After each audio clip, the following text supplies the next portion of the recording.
Rádio Rio de Janeiro, a emissora da fraternidade, passa a apresentar Luz na Penumbra, programa que leva ao seu coração a mensagem da doutrina espírita.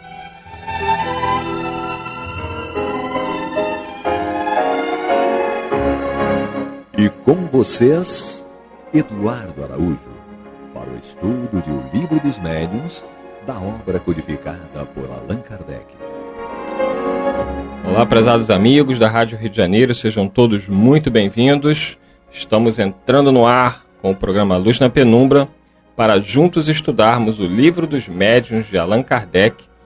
Nós estamos aqui na companhia dele, Paulo Renato. Deus nos abençoe.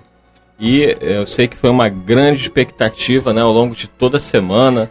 Recebemos aí milhares de e-mails, mensagens, todos preocupados, né, com o arrebatamento ou as pessoas mais preocupadas ainda com a hipótese da abdução, né, que Maria de Fátima Miranda poderia ter sido abduzida por alienígenas, mas ela voltou.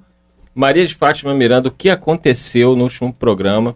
A cadeira ficou vazia, o Paulo Renato tenso, não sabíamos se você tinha sido abduzida ou o próprio arrebatamento bíblico, né? E você já estaria na glória do Senhor. Senhor Jesus. Na realidade, não houve nenhuma interferência extraterrestre. Foi daqui da Terra mesmo. A ouvinte Rosângela que nos pediu para ligar. A Sheila entregou o telefone e depois eu falo contigo. Então tá certo. Então tá perdoada. Não foi nem a abdução, nem arrebatamento. A Maria de Fátima Miranda continua conosco, graças a Deus.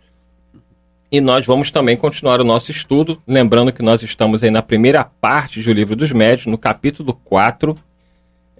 Esse capítulo 4 que trata dos sistemas, né? Sistemas que foram criados à época para tentar explicar os fenômenos espíritas por causas não espirituais, né? Não produzidas pelos espíritos.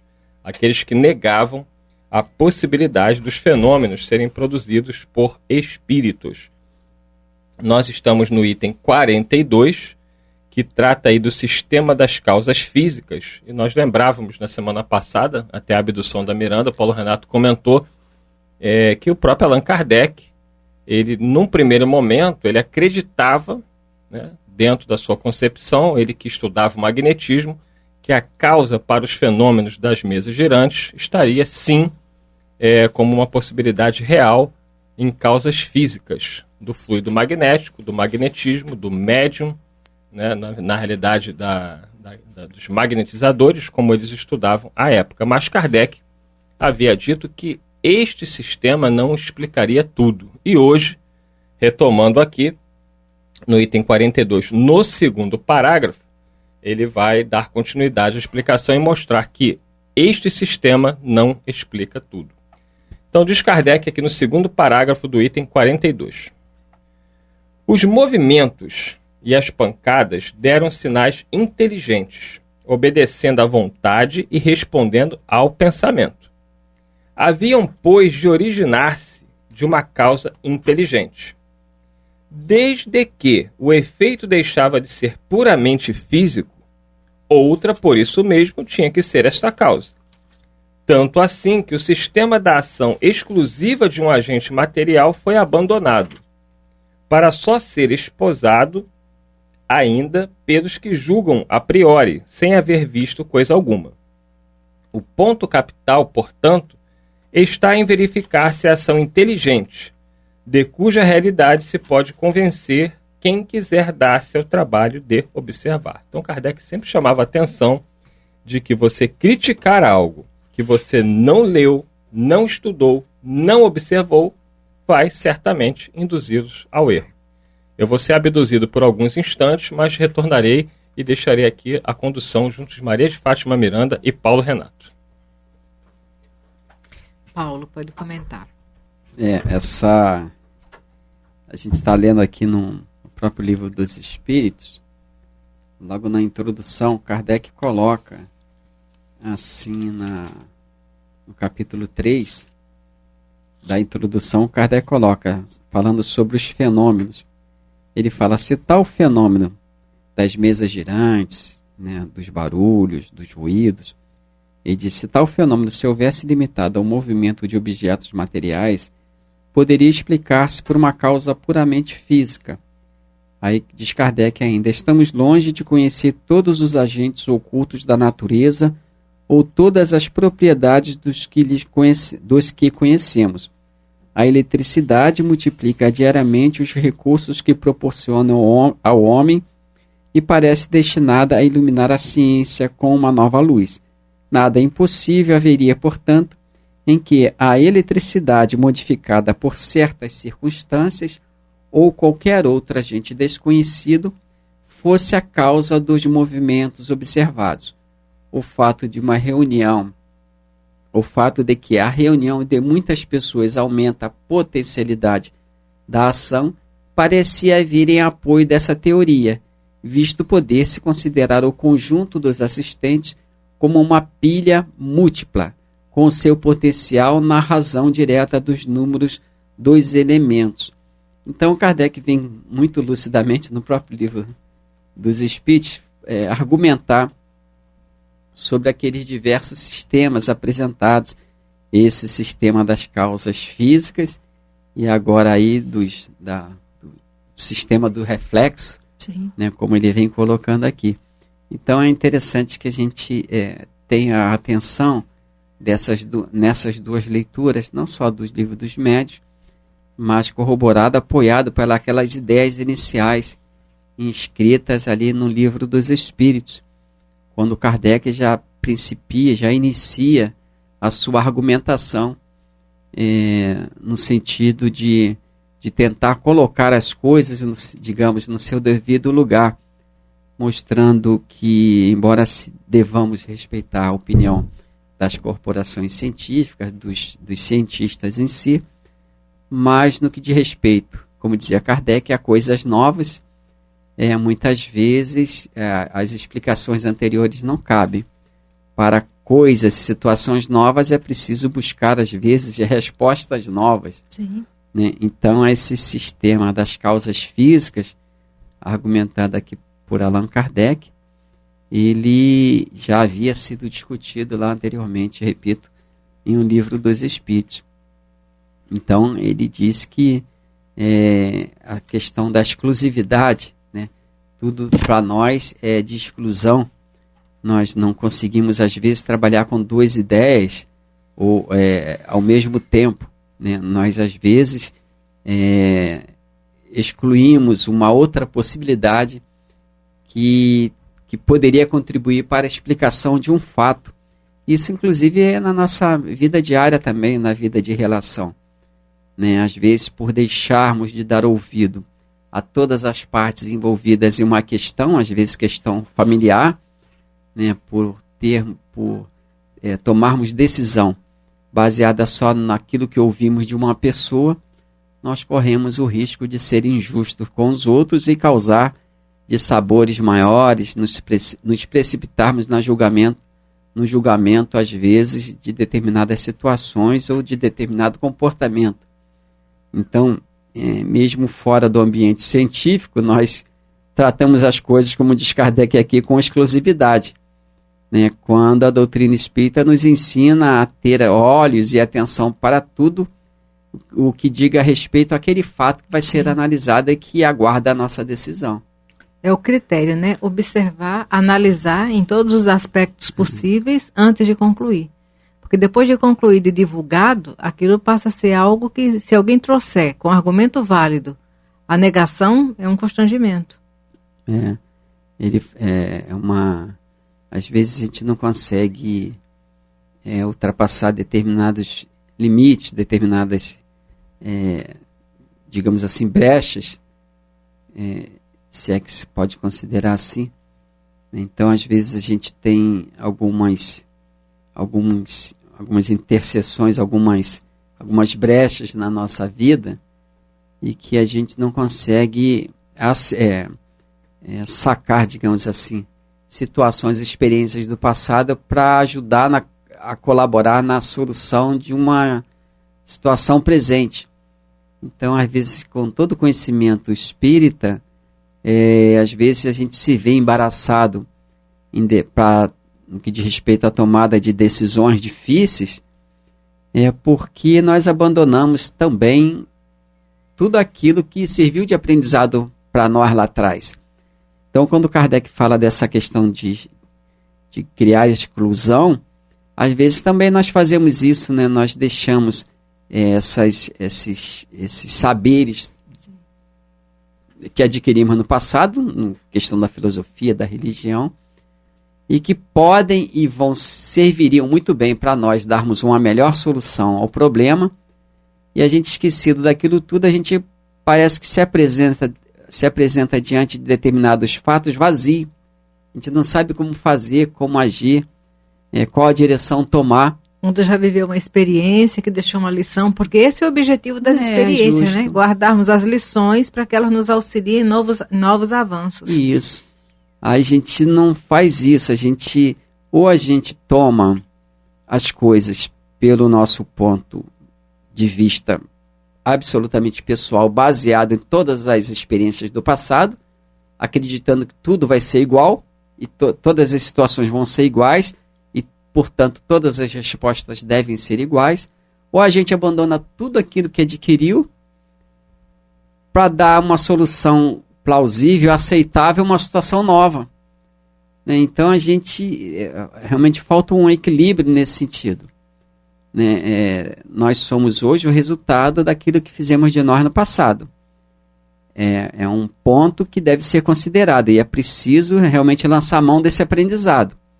Mas também a gente tem que entender que nem tudo aquilo que serviu para nós no passado e que serve para os dias de hoje, nem tudo aquilo vai servir para uma situação nova também. Sim, né? Às vezes é preciso parar e observar.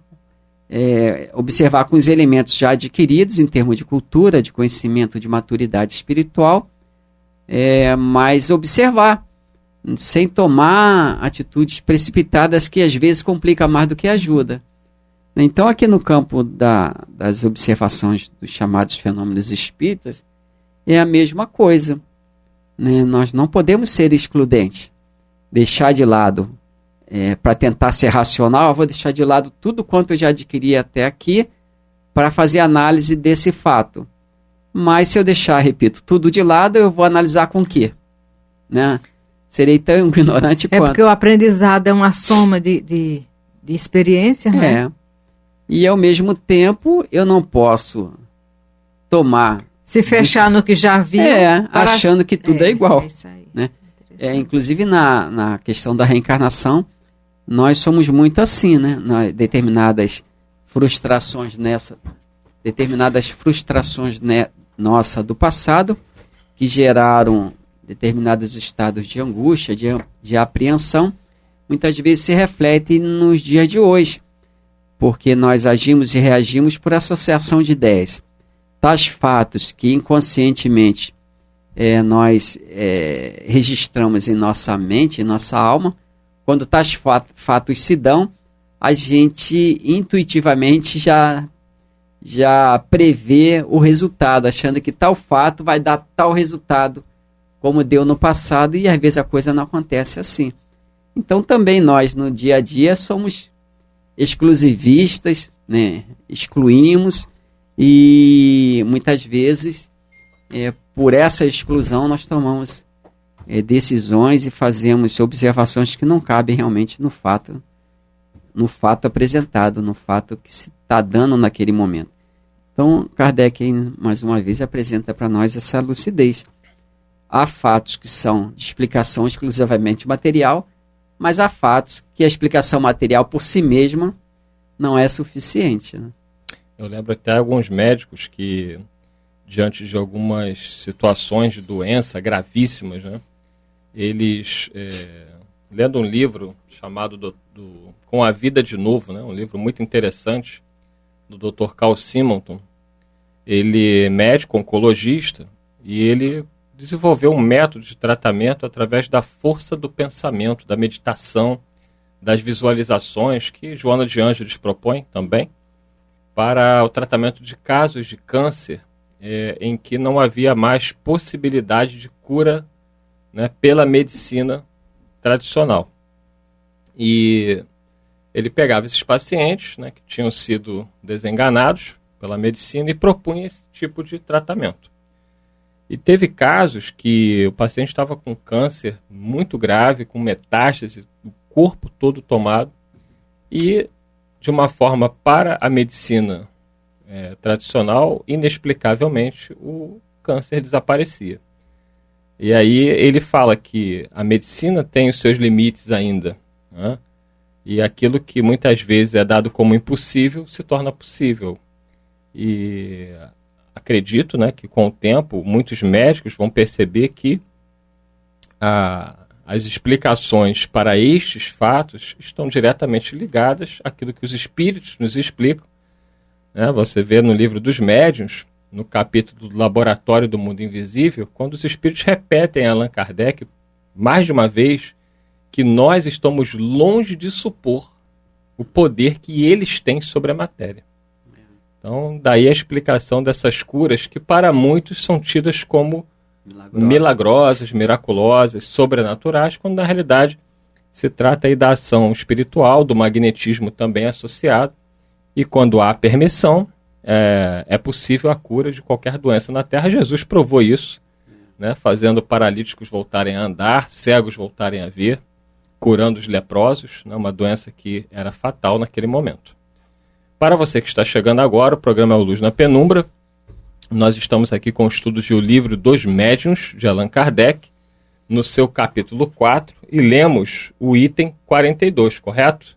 Vamos entrar agora no item 43. Então vamos aqui dando a sequência. Ela pensa que ela não está ao vivo aí, ó. Ela está tão perdida que ela nem sabe que está ao vivo. Mas vamos nós. É uma abdução momentânea, depois ela volta. Vamos dar sequência aqui na leitura do item 43, Sistema do Reflexo. Então, mais um sistema aí para tentar contraditar a teoria de que os fenômenos eram realizados pelos espíritos. Esses sistemas foram os que Kardec conheceu, mas teve muitos outros, né? Teve muitos outros.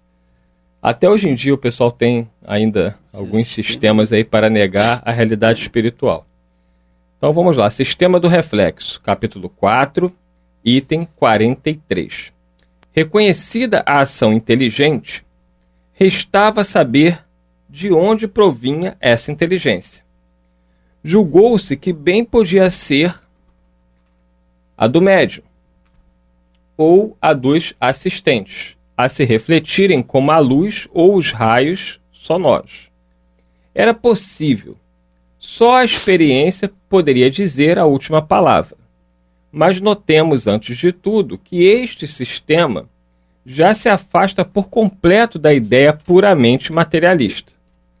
Para que a inteligência dos assistentes pudesse reproduzir-se por via indireta, preciso era se admitisse existir no homem um princípio exterior do organismo. Se o pensamento externado fora sempre o dos assistentes, a teoria da reflexão estaria confirmada. Mas, embora reduzido a estas proporções, já não seria mais do alto interesse o fenômeno? Já não seria coisa bastante notável o pensamento a repercutir num corpo inerte e a se traduzir pelo movimento e pelo ruído? Já não haveria aí o que excitasse a curiosidade dos sábios? Por que então desprezaram eles que se afadigam na pesquisa de uma fibra nervosa? É o músculo estalante aí, né? Só a experiência, diz Kardec, podia confirmar ou condenar esta teoria, e a experiência a condenou. Porquanto demonstra a todos os momentos e com os mais positivos fatos que o pensamento expresso não somente pode ser estranho ao dos assistentes, mas que lhes é muitas vezes contrário, que contradiz todas as ideias preconcebidas e frustra todas as previsões. Com efeito, difícil me é acreditar que a resposta provenha de mim mesmo quando, a pensar no branco, se me fala em preto. Então, Só isso aí, ô Paulo Renato, já joga por terra, né, a teoria do reflexo, né, de que tudo seria reflexo do pensamento, da energia mental daqueles que estão ali presentes na reunião. Mas é bom raciocinar também no que diz respeito à heterogeneidade dos pensamentos.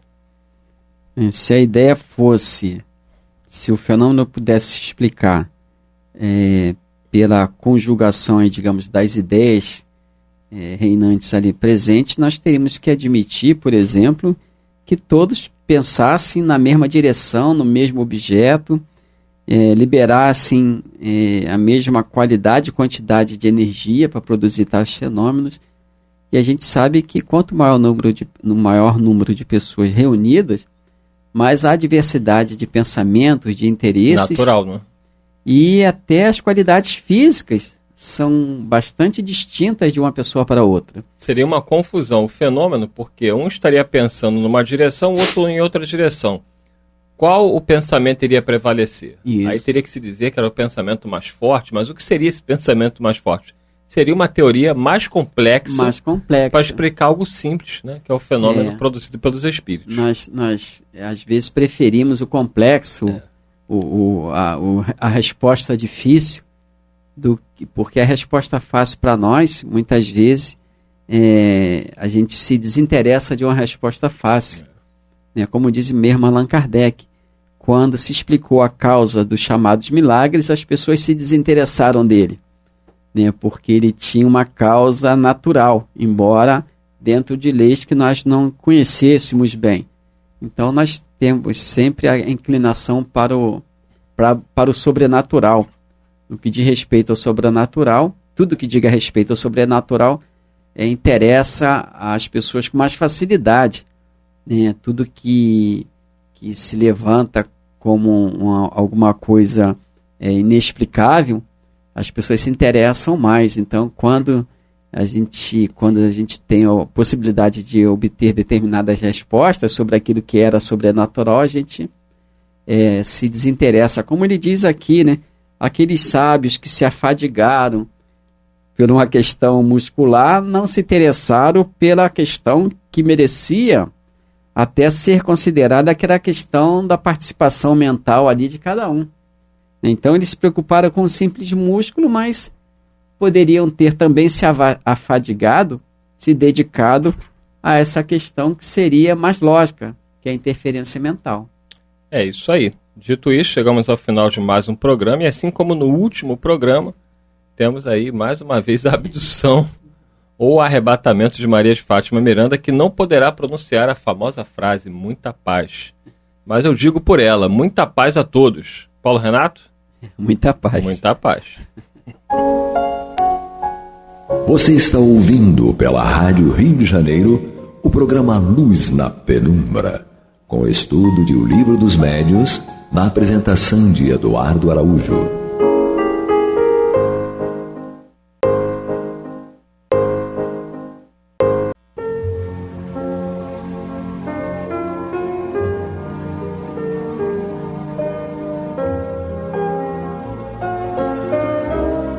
A Rádio Rio de Janeiro está levando ao seu lar e ao seu coração a mensagem consoladora da doutrina espírita, através do programa Luz na Penumbra. E agora com vocês, Amaury Santos e Astênio Oliveira, para comentar os textos da Revista Espírita de Allan Kardec no período de 1858 a 1868. Olá, meus amigos, meus irmãos queridos, muita paz a todos vocês. Estamos aqui para dar continuidade à Revista Espírita de 1858 a 1868. Eu, Amaury Santos Neto, e Astênio Evangelista de Oliveira. Pois é, Astênio, nós estávamos falando na gravação anterior sobre os questionamentos que Kardec fazia a uma rainha. Sim. E percebemos, né, o quanto ela ainda estava impregnada na área terrena. Isso, das ilusões da Terra. Das ilusões da Terra. E não cedia. Nós sabemos, como espíritas, que tudo isso tem um tempo e mais para frente ela vai se libertar disso aí. E vamos dar continuidade ao tema? Vamos lá, né? Vamos ver o que essa rainha tem a nos dizer ainda. Se é que ela tem alguma coisa para nos dizer. É verdade, até agora ela escondeu tudo. Então vamos lá. Aí, só para recordar, nós estamos estudando a revista de março de 1858, isso, né? Março. Já estamos no finalzinho do mês de março já. E aí a gente lembra que na última pergunta que Kardec fez a ela, ele falou assim: que impressão vos causa estardes entre nós, né, entre ali os espíritas e tal, né? Ela botou assim: se eu pudesse evitá-la, tratam-me com tão pouca cortesia. Não quero que me tratem assim. Chamai-me majestade ou não responderei mais. E aí nós que precisamos aprender com Kardec como é que um espírito evoluído, encarnado atua, né? Ele, longe de se desgastar, né, com essa posição dela, ele falou: Vossa Majestade compreendia a língua francesa. Então, já que ela queria ser chamada de majestade, ele chamou de majestade, né? Então, Vossa Majestade compreendia a língua francesa. Quer dizer, eu não sei em verdade em que língua ela estava se manifestando ali, mas quando ela desencarnou, a gente já viu em programas anteriores, ela estava na França, então ela não estava no país dela. Isso. Ela foi sepultada na França, inclusive, né, que já foi uma humilhação para ela, teve que ser sepultada. Começou aí, né? Teve que ser sepultada entre os cristãos, né, sabe? Então, o Kardec falou assim: Vossa Majestade compreendia a língua francesa? Ela botou assim: por que não a compreenderia? Eu sabia tudo. Olha só. Não é o que está mostrando aqui não, né? Parece que ignorava tudo, né? E é interessante, você tocou num assunto interessante aí, porque você falou assim da humilhação dela, ela ter sido enterrada lá, na França. Porque na realidade eles usam muita cremação, né? Eu não sei nesse tempo como é que era, né? Hoje agora eu não sei no século XIX se já tinha essa tecnologia. Pode ser. Então fala assim, então ela vai vaidosa como sempre, né, arrogante como sempre, respondeu que ela compreendia a língua francesa e compreendia que ela sabia tudo. Então, obviamente, se perguntasse se ela conhecia o alemão e tal, ela conhecia que ela sabia tudo. Aí Kardec continua chamando de Vossa Majestade. Claro, lindo isso, né? Vamos ver se a gente aprende isso, né? Vamos ver se a gente faz o que ele fazia. Isso, Ele fala assim: Vossa Majestade gostaria de nos responder em inglês, né? Então, se ela queria um melhor trato, né, um respeito, ele passou então a tratar com mais. Ele falava vários idiomas. Ele falava com vários idiomas, né? Então ele falou assim: Vossa Majestade gostaria de nos responder em inglês, porque se ela respondesse em inglês também ele entenderia, né? Aí ela falou assim: não me deixareis, pois, tranquila. Quer dizer, ela não sabia falar inglês. Quer dizer, em inglês ela deveria saber falar, porque ela era a língua geral, né? Como é até hoje. E da Índia, principalmente, né? Então, não me deixareis, pois, tranquila, quero ir embora. Já estava cansada já, né? Deixai-me. Pensais que eu esteja submetida aos vossos caprichos? Sou rainha e não escrava. Né? Olha só. Aí nós diríamos para ela: já vai tarde, né? Mas Kardec não falou assim com ela. Falou. Mas assim, rogamos somente, olha a persistência do Kardec. Eu já tinha desistido há muito tempo. Então ela queria ir embora, ele ainda tentou segurar mais um pouco. Então, assim, rogamos somente que respondais ainda a 2 ou 3 perguntas. Para ela seria Vossa Majestade. Aí, quando Kardec insistiu para ela responder a 2 ou mais perguntas, aí o São Luís fez a intervenção, né, assim: resposta de São Luís, que estava presente. Aí São Luís disse a Kardec: deixai-a a pobre perturbada. Tende compaixão da sua cegueira e Oxalá vos sirva de exemplo. Não sabeis quanto padece seu orgulho, né? A humilhação e tal, né? Então é como se tivesse, está virando sessão de tortura. Para ela, né? Mas você vê a visão desse espírito evoluído, né? Dizer, deixa porque ela já está sendo humilhada. Isso, até porque você não vai tirar nada daí. Essa pedra... Obviamente, se Kardec achou interessante até colocar na Revista Espírita isso, sim, foi exatamente para demonstrar que esses nossos falsos valores se transferem para a espiritualidade. Né? Foram torturas para ela. Isso, Então, obviamente que existem muitos que tiveram valores fortes aqui no plano físico, mas que já estavam mais amadurecidos espiritualmente e quando desencarnaram perceberam que aqueles valores deveriam ser jogados ao lixo. Então nós temos muitos casos assim. Nós temos esses outros casos, né, daqueles que mantêm, né, esses valores. Esse é um caso muito interessante porque serve de alerta, né, aos nossos apegos. Independente do nível social que você está, os nossos apegos, minha casa, é minha isso, minha aquilo, minha esposa, meu filho, e nada é nosso. Sim, né? As próprias convicções da gente, né, em razão de estudos já feitos, de meditações feitas, é sempre bom te deixar um pedacinho de desconfiança, né? Uma porta em aberto, né? Porque as coisas mudam, claro, né? Você está pronto para se me mostrarem o contrário, eu estou pronto para mudar. É como, agora você falou, é como a política, né? Eu sou fulano. E aí o fulano fazendo um monte de erro, cometendo, você está vendo, aquilo é exposto, mas eu sou fulano, quer dizer, você está fechado. Não vou dar mão à palmatória, né? Exatamente, mas quando você está aberto, por exemplo, eu tenho um amigo que ele é médico, aí ele falou assim, eu votei no fulano, mas hoje eu vejo que ele é um cara desequilibrado. Quer dizer, ele acompanha, né? Sim. Analisa e aí abriu-se para outras coisas. Sim. Então é isso que nós temos que ter, porque você imagina, né, os nossos conflitos, eu, você que vivemos numa outra geração. Se nós não tivermos a mente aberta, como é que a gente vai aceitar, né, hoje um monte de coisas que foram aparecendo, que hoje são ditas normais, né? No mundo terreno, e antes não era.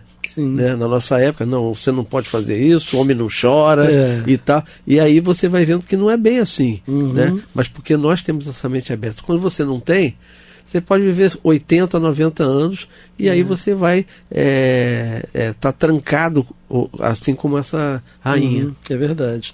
Bom, então o Kardec traz aqui uma observação, né? Ele coloca assim, essa conversa oferece mais de um ensinamento.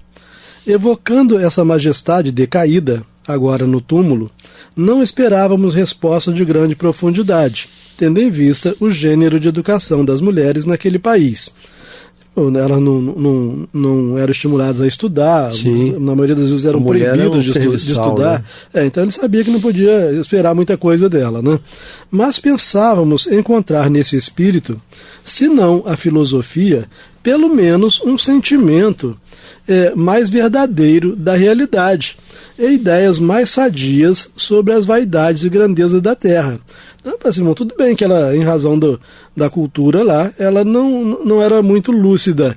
Né? Entretanto, pela posição que ela alcançou, né, devia ter experiências, pelo menos, para poder passar. Né? Aí Kardec prossegue nessa observação, diz assim, longe disso, nela as ideias terrestres conservaram toda a sua força. Então ele fala que nela conservaram, nem todos conservam, né? Não.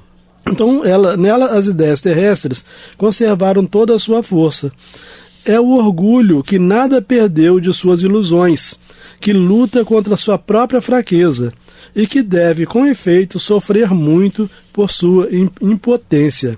Né? Então, tal como São Luís falou com ele reconheceu que ter que reconhecer a impotência seria uma grande causa de sofrimento. Né? Prevendo respostas de outra natureza, eu tinha até comentado com você, né, Kardec preparou uma série de perguntas e não pôde fazer nenhuma. Não pôde fazer nenhuma, porque ela estava muito resistente. Né? Então ele falou assim, prevendo respostas de outra natureza, havíamos preparado diversas perguntas que se tornaram sem objetivo. Essas respostas são tão diferentes das que esperávamos, assim como as pessoas presentes, que nelas não se poderia ver a influência de um pensamento estranho. Aqui, para a gente entender o que Kardec está falando aqui, é porque alguns contraditores da doutrina espírita diziam que não existia espírito nenhum, que não existia mediunidade nenhuma, né, mas que o sensitivo ele captava o pensamento das pessoas e tal, né, e transmitia. Então Kardec diz assim, bom, nesse caso nem eu pensava, nem ninguém pensava nessa essas bobagens que ela respondeu. Exatamente. Né? Até porque as perguntas que foram elaboradas para ela responder foram outras. Né? Então, assim, essas respostas são tão diferentes das que esperávamos, assim como as pessoas presentes, que nelas não se poderia ver a influência de um pensamento estranho. Além disso, tem uma marca tão característica de personalidade que acusam claramente a identidade do espírito que se manifestou. Né? Então, aquelas ideias arraigadas de poder, né, repetindo sempre aquilo, né, demonstra que, de fato, só pode ser um espírito que está defendendo ali a sua posição, né, e daí por diante. Bom, aí Kardec, para terminar a observação que ele colocou, ele abre aqui um outro parágrafo, e aí o tema, né, a respeito dessa rainha de Aoud, né, nós vamos terminar agora. Kardec fala o seguinte: poder-se-ia estranhar, com razão, ver Lemaire, e aí eu não sei se você vai se recordar, né, os ouvintes, né, se ainda se lembram do Lemaire, que era um grande criminoso, foi condenado à forca. Né? Morreu daquela forma. Isso, né? Então, mas aí o Lemaire, uma vez evocado na Sociedade Parisiense de Estudos Espíritas, deu respostas coerentes, né? Reconhecia todos os erros que ele praticou. Que tinha um Deus, né? Isso, ele queria passar a atuar em favor de outros criminosos para poder alertá-los. E aí, quer dizer, lá era um baita de um criminoso, foi condenado à forca. E trouxe uma contribuição maior do que ela. Com né? certeza. Aí o Kardec fala assim: poder-se estranhar com razão, ver Lemaire, homem degradado e maculado por todos os crimes, manifestar-se em sua linguagem de além-túmulo, manifestar em sua linguagem de além-túmulo sentimentos que denotam uma certa elevação e uma apreciação bastante exata de sua situação, ao passo que na rainha de Aoud, cuja hierarquia deveria ter-lhe desenvolvido o senso moral, não sofreram as ideias terrestres nenhuma modificação. Entendeu o que Kardec está falando aqui? Assim, é estranho, porque de onde eu pensava que eu tiraria alguma coisa, eu não tirei nada. De onde outro que eu pensava que não ia tirar, e tirei. Tirei, né? Então vamos lá. Cuja hierarquia deveria ter-lhe desenvolvido o senso moral. Não sofreram as ideias terrestres nenhuma modificação. A causa dessa anomalia parece fácil de explicar. Por mais degradado fosse, Lemaire vivia no seio de uma sociedade civilizada e esclarecida. Então Kardec está trazendo uma explicação. Ele vivia junto, embora ele fosse um espírito inferior, ele vivia junto a pessoas melhores. Né? Então, Lemaire vivia no seio de uma sociedade civilizada e esclarecida, que tinha reagido contra a sua natureza grosseira. Ele havia absorvido, malgrado seu, alguns raios da luz que o cercava, e essa luz nele fez nascer pensamentos sufocados por sua abjeção, mas cujo germe nem por isso deixava de subsistir. Então realmente nada fica perdido, né? Concluindo, nós já estamos no finalzinho do programa. Kardec diz: ocorre de modo diferente com a rainha de Aoud. O meio em que viveu, os hábitos, a ausência absoluta de cultura intelectual, tudo deve ter contribuído para manter em toda a sua pujança as ideias de que estava imbuída desde a infância. Nada veio modificar essa natureza primitiva, sobre a qual os preconceitos conservaram todo o seu império. Então está muito claro. Essa clareza da coisa, né? Quanto tempo nós temos ainda? 10 minutos? É isso? Então vamos lá. Eu estava entendendo que faltava só um. Tá. Então vamos lá. Então vamos para a próxima. A gente pode entrar em outro assunto. Vamos, porque na realidade esse final que ele falou aí é muito importante, né?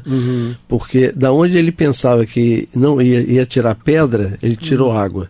E da onde ele achava que ia tirar água, ele tirou pedra. Sim, e mesmo assim ele encontrou uma explicação lógica, né, que o meio em que ela viveu, em que a mulher não tinha direito a nada, que não podia estudar, esse tipo de coisa. Então ela acabou não tirando grande proveito daquela encarnação, né, viveu de vaidades e tal. Já o outro que por ser um espírito inferior, que ele mesmo reconhece lá na manifestação dele, né?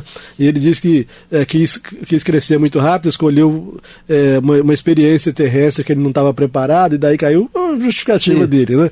Bom, mas aí Kardec diz, pelo menos, como ele vivia no meio cultural melhor, era na França, né? Sabe, não era na Índia. Então ele, mesmo com toda a sua inferioridade, ele absorveu alguns valores, né? E isso aí ajudaram depois ele a compreender. Tanto é que quando Kardec perguntou se ele achava que foi justa a pena que foi imposta a ele disse que achava que sim. Estava certo. Pelo que ele fez. Pelo que ele fez. Você me lembra também uma coisa que eles não têm, que na Índia tem, e que no Ocidente nós não temos, são castas, né? Então, até hoje é assim, porque eu trabalhei em 2 empresas indianas, e aí vinha o presidente da empresa, vinha da Índia para cá. Aqui, a primeira coisa que aqueles que estavam em postos elevados faziam, na hora do almoço, levá-lo numa churrascaria, e lá eles não comem carne. Sim. Mas ele adorava comer carne. Então ele falou, aqui eu posso comer, mas lá eu tenho que manter as aparências em relação a... Iam para a churrascaria e comer mesmo. Comia muita carne, entendeu? Tomava caipirinha. Então você vê que você... dentro de você tem outros costumes também. Ele era da terra do Gandhi, mas não era fiel ao Gandhi. Não era, entendeu? Bom, então vamos começar um pouquinho, nós estamos aí com alguns minutos, né? Aí o Kardec traz agora uma outra matéria que ele intitulou O Doutor Xavier. E um subtema que ele coloca sobre as diversas questões psicofisiológicas. Então, certamente o Dr. Xavier tinha algumas obras publicadas e tal, e Kardec considerou importantes aqueles estudos do Dr. Xavier, e por que não trazer para a Revista Espírita, né? Que é uma revista de estudos psicológicos, como ele mesmo disse, não é isso? Então, sobre as diversas questões psicofisiológicas. Ele diz o seguinte: um médico de grande talento, que nomearemos Xavier, então... Não disse o nome verdadeiro. Como ele já tinha falado, que normalmente ele não colocaria os nomes, né? Sim. Então, um médico de grande talento, que nomearemos Xavier, morto há alguns meses. Então é importante, sempre que Kardec fala quanto tempo está desencarnado, é bom a gente levar isso em conta, porque o tempo desencarnado tem alguma influência na natureza da resposta, né? Se ainda há muito, né? Se ainda há muito de valores materiais na pessoa ou não, né? Então eu falo assim, então morto há alguns meses, e que se ocupou muito de magnetismo, havia deixado um manuscrito que supunha viesse revolucionar a ciência. Então, o Xavier, ele era um estudioso do magnetismo. Nós sabemos que Kardec também, antes de começar a se dedicar ao espiritismo, se dedicava muito ao magnetismo, né? Era um profundo conhecedor do magnetismo, e daí essa identificação dele com a obra do Xavier, né? Antes de morrer, havia lido o Livro dos Espíritos. Então, Xavier, magnetizador, né, havia lido o Livro dos Espíritos e desejado um contato com o seu autor, né, com o autor do Livro dos Espíritos. Então Xavier, que era médico, profundo conhecedor do magnetismo, quando leu o Livro dos Espíritos, manifestou um grande desejo de conhecer o Kardec. Isso era muito comum na época, né? As pessoas ficavam tão encantadas que queriam ter o prazer de ter um contato com Kardec. Ele fala assim, a doença de que sucumbiu não lhe deixou tempo para isso, né, de viajar, né, e encontrar o Kardec, marcar o encontro, né? Sua evocação ocorreu a pedido da família, e as respostas que encerra, eminentemente instrutivas, levaram-nos a inseri-las nesta coletânea, suprimindo, entretanto, tudo quanto fosse de interesse particular. Então, como foi a família que pediu para evocar, em razão das experiências do Xavier com o magnetismo, Kardec achou que seria importante evocar. Mas como foi a família que pediu, muitas das coisas faladas por ele estavam relacionadas... Não foram colocadas aí, estavam relacionadas à família. Então ele só trouxe o que seria de interesse geral, né? Então, assim, lembrais do manuscrito que deixastes, o manuscrito sobre o magnetismo, e que ele achava que ia revolucionar a ciência, né? Então, qual foi a pergunta? Lembrais do manuscrito que deixastes? A resposta: ligo-lhe pouca importância. Viu aquilo que a gente comentou no outro programa? Né, que existem aqueles que têm valores arraigados no mundo físico, mas que desencarnando verificam que não tinha valor nenhum aquele negócio. Que besteira que eu fiz naquela época. Né? Então vamos caminhar, porque o tempo não para, né? O tempo não para. Então, qual a vossa opinião atual sobre esse manuscrito? Então, Kardec, muito lindo isso, né? Fala assim, bom, você dava uma grande importância àquele naquela manuscrito, época, né? Encarnado. Como você vê aquele manuscrito hoje? Aí fala assim, obra vã. Que isso. Imagina, a gente escreve as poesias da gente aqui, aí depois que desencarna, fala, quanta besteira. Quanta besteira que eu fiz. Então, obra vã de um ser que se ignorava a si mesmo. Nossa, isso é que é deixar cair a ficha. Olha a diferença da rainha. Rainha, né? E esse era sábio, era médico, né? Sim. Bom, aí o Kardec faz uma outra pergunta. Pensáveis, entretanto, que essa obra poderia fazer uma revolução na ciência, né? Porque era o que ele afirmava quando estava encarnado. Aí ele falou assim, agora vejo muito claramente. Claro. Então, a nossa visão muda no plano espiritual. Isso, né? Muda. Você fala, nossa, por que eu estava dando tanto valor àquilo, né? Exatamente. Inclusive aos sofrimentos, né? Que a gente reclama do sofrimento, reclama da mulher problemática, do marido, do salário que é pequeno. Acabou de desencarnar, puxa nada vida. disso, gente, eu brigava por tanta pouco, tão pouca até que coisa. A minha mulher não era tão problemática assim. Ela me aturava. Então vamos lá, que nosso tempo, mais uma vez, está encerrando. Então, como espírito, poderias corrigir e acabar esse manuscrito? Não que daí faz, bom, alguma coisa tem ali de bom, dá para dar uma mudada só, uma adequada. Ele fala assim, partir de um ponto que conhecia mal. Talvez fosse preciso refazer tudo. Aí, viu? Né? Então você joga isso fora. Percebeu que não tinha valor nenhum, né? Tá? Então você joga isso fora, porque eu tenho que refazer tudo. Aí o Kardec indaga assim, sois feliz ou infeliz? Aí ele fala assim, espero e sofro. Kardec perguntou, sois feliz ou infeliz? Ele não falou que era feliz nem que era infeliz. Bom, o que era infeliz ele falou espero e sofro. Mas aí, como a pergunta estava meio vaga, aí Kardec indagou, o que esperais? Porque que sofre dá para entender, mas o que é esperar, né? O que esperais? Aí ele responde, novas provas. Então, ele tinha desencarnado há poucos meses e já estava esperando novas provas, né? Então, a última encarnação dele não foi lá essas coisas. Mas aí o nosso tempo acabou, a gente tem que deixar para completar o Xavier no nosso próximo encontro. O Dr. Xavier nós vamos continuar, né, nesse tema, porque ele já tem uma outra visão dele no plano espiritual e de coisas que ele fez. E vamos dar continuidade a esse tema na semana que vem. Se Deus quiser. E eu me despeço, a Maurício Santos Neto e Astênio Evangelista de Oliveira. Que Deus abençoe a todos, muita paz.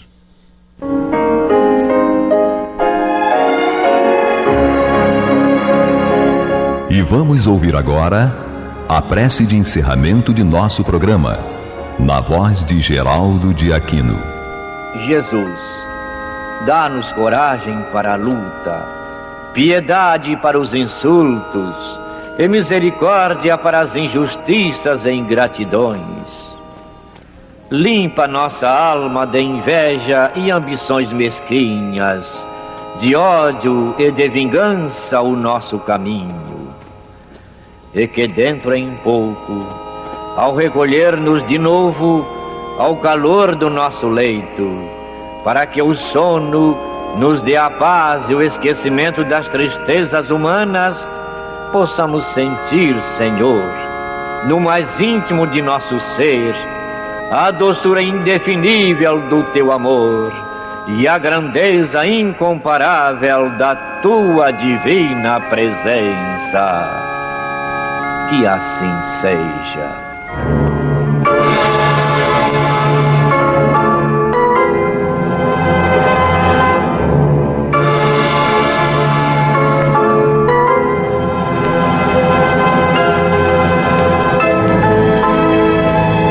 Acabamos de apresentar o programa Luz na Penumbra, e voltará a ser apresentado amanhã às 21 horas nesta emissora.